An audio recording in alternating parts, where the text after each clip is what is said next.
बोलो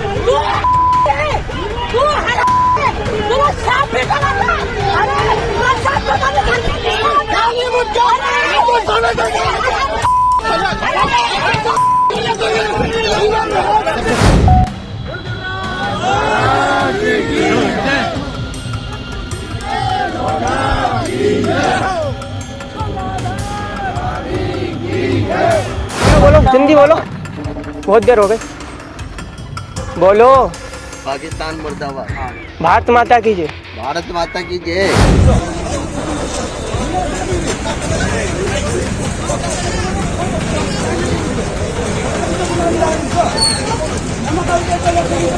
भारतीय जनता पार्टी से जनता कितनी नाराज होगी जब उनकी अपनी ही पार्टी के कार्यकर्ता इस कदर नाराज हो गए कि उनके ही पार्टी के बड़े बड़े नेताओं को खदेड़ दिया जा रहा है, खुलेआम गालियां दी जा रही हैं। जी हां, आज आपको यही दिखाने जा रहा हूं।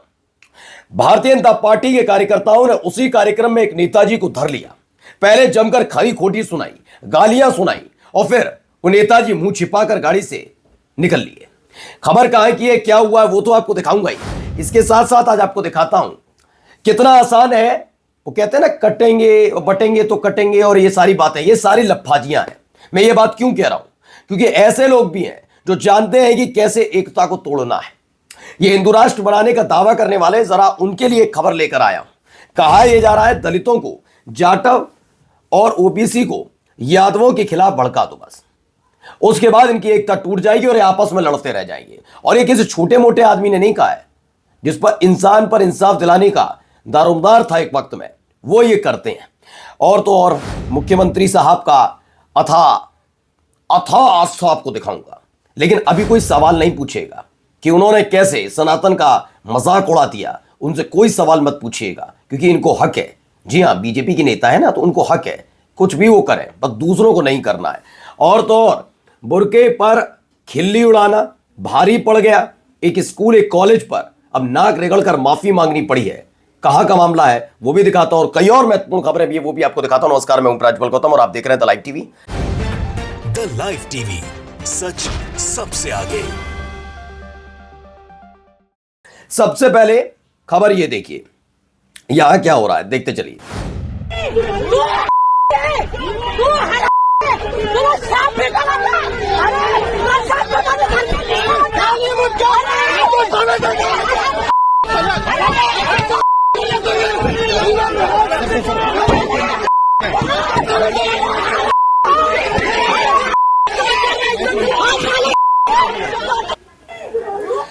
तो क्या गालियां दी जा रही हैं वो तो हम नहीं आपको सुना सकते हैं, दरअसल बीप लगाना हमारी मजबूरी हो जाती है। यह है इनकी स्थिति। बीजेपी के नेताओं ने ही अपने एक बड़े नेता को पहले धर लिया और फिर किस तरीके से संस्कारी शब्दावली से उनको नवाजा गया है, जिन शब्दावली का इस्तेमाल अमूमन बीजेपी के बड़े बड़े नेता यूं ही कर देते हैं। अभी देखा था ना, कैलाश विजयवर्गीय ने एक पत्रकार से क्या बोल दिया था, वैसे शब्द उनके लिए अमूमन है। तो इनके लिए मुझे लगता है ये गालियां भी ना हो, लेकिन फिलहाल ऐसी ऐसी गालियां दी गई, उसके बाद हालत खराब हो गई, घेर ली गई थी गाड़ी। दावा इंडिया विद कांग्रेस का है कि ये भारतीय जनता पार्टी का कार्यक्रम चल रहा था। बीजेपी के नेताओं ने बीजेपी के एक नेता को घेरा, पहले खरी खोटी सुनाई, गालियां दी और उसके बाद नेताजी वहां से निकल लिए। चूंकि इसमें हैशटैग खास तौर पर महाराष्ट्र के लगे, तो दावा किया जा रहा है महाराष्ट्र की खबर है, महाराष्ट्र में इनको घेरा गया है।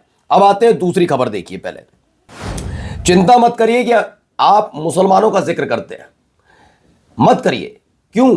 क्योंकि इस देश के अंदर सिर्फ मुसलमान ही टारगेट थोड़ी ना है। अब देखिए, ये पूर्व जज है, एक वक्त में सीबी पांडे एक पूर्व जज रह चुके हैं। वो कहते हैं दलितों को, जाटव और ओबीसी को यादवों के खिलाफ भड़का दो, बस एकता टूट जाएगी। अब आप अंदाजा लगा रहे हैं ये नीति रीति किसकी रही है। ये मुसलमान है, ये जिहादी हो सकता है, लड़वा दो, आराम से खेती काटो। करेंगे कुछ नहीं, हम करेंगे किसी का विकास नहीं, हम बेवकूफ बनाएंगे। लेकिन यहां पर देख लिया आपने, वही काम अब किया जा रहा है। ये ऐसे लोगों को भड़काते हैं और भड़काकर एकता तोड़ते हैं। और ये देखिए, ये व्यक्ति एक वक्त में जज रह चुके हैं। सोचिए मानसिकता क्या रही होगी उस वक्त जब ये निर्णय देते होंगे, जब ये फैसले सुनाते होंगे, तो कितने न्याय संगत रहते होंगे। चलिए अब आते हैं, एक वीडियो है, उसको लेकर बहुत ज्यादा तारीफें की जा रही हैं। ऐसा भाई मुख्यमंत्री मिला है, सोचिए ये।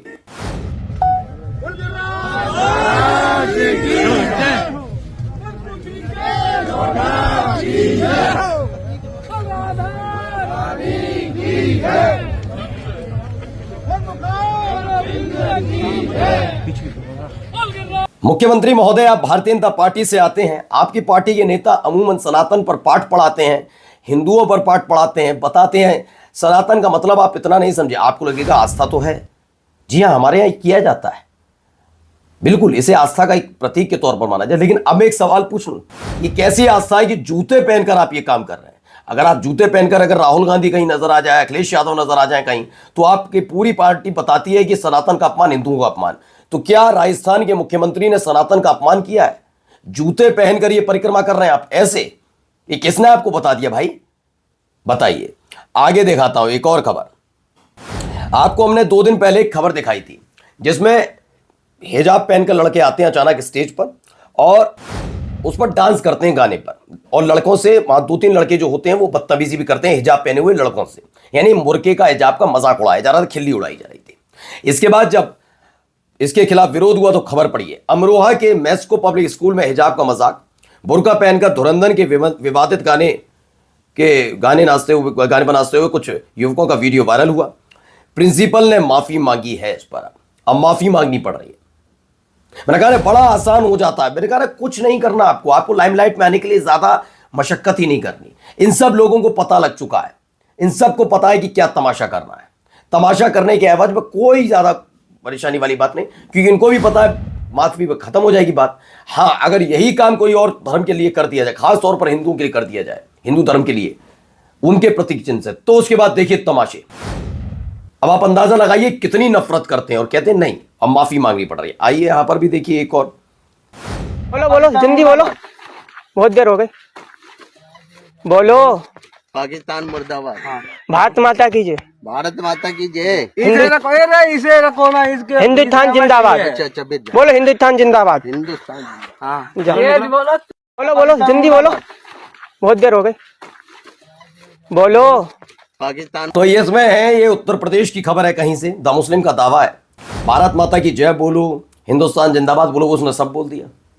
बोलना पड़ेगा भाई, नॉर्मलाइज कर दिया गया ना। इन सब में राष्ट्रवाद है। ये असली राष्ट्रवाद ये है कि दाढ़ी टोपी वाले को देखकर रोककर पूछा जाए, कहा जाए कि जय हिंद बोलो, भारत माता की जय बोलो, वंदे मातरम बोलो, जय श्री राम बोलो। ये सारे काम इनको करने हैं। और इनको क्या करना है? इनको तमाशे करने हैं, गंदगी फैलानी है। तो गंदगी फैलाने वालों की जमात के खिलाफ खड़ा होने की जगह उल्टा काम होता है। अब आइए एक और खबर है, बहुत महत्वपूर्ण खबर है, इसे जरा पढ़िए।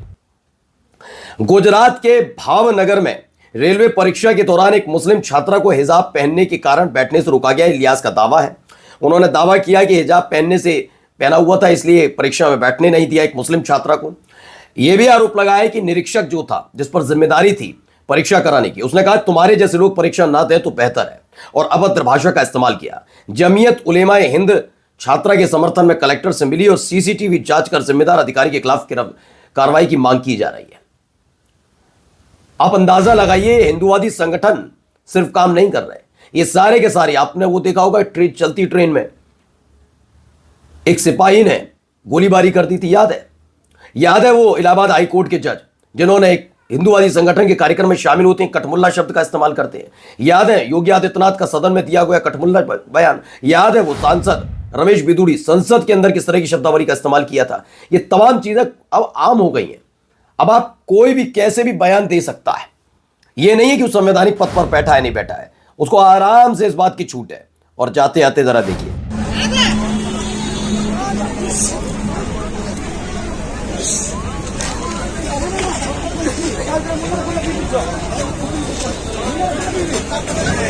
देख रहे हैं आप, फूंक दिया गया इसे। क्यों, मैं बताता हूं। दावा किया गया उड़ीसा का बालासोर है, उड़ीसा, जहां बीजेपी आई है और तब से तमाशे चल रहे हैं। एक गौरक्षक है जिसका नाम है राधा माधव दास। उसने दावा है कि उसने एक मटन की शॉप थी, उसमें आग लगा दी। क्यों आग लगा दी? क्योंकि उसने खुद ही अपने आप दावा कर दिया कि यहां पर बीफ काटा और बेचा जा रहा है। इस आधार पर उसको गया, उसने आग लगा दी, निश्चिंतता हो गई, खत्म बात। क्योंकि भाई गौरक्षक है तो उसने सोच समझ के ही किया होगा। क्यों? सोचिए उड़ीसा से ऐसी खबरें कब आती थी, कब सुनी थी आपने? जब से बीजेपी की सरकार से पहले बता दीजिए कितनी खबरें सुनी थी। अब आप रोजाना सुन लीजिए, कोई फर्क नहीं पड़ता, क्योंकि यहीं से चलती है कुछ लोगों की राजनीति। नमस्कार। द लाइव टीवी, सच सबसे आगे।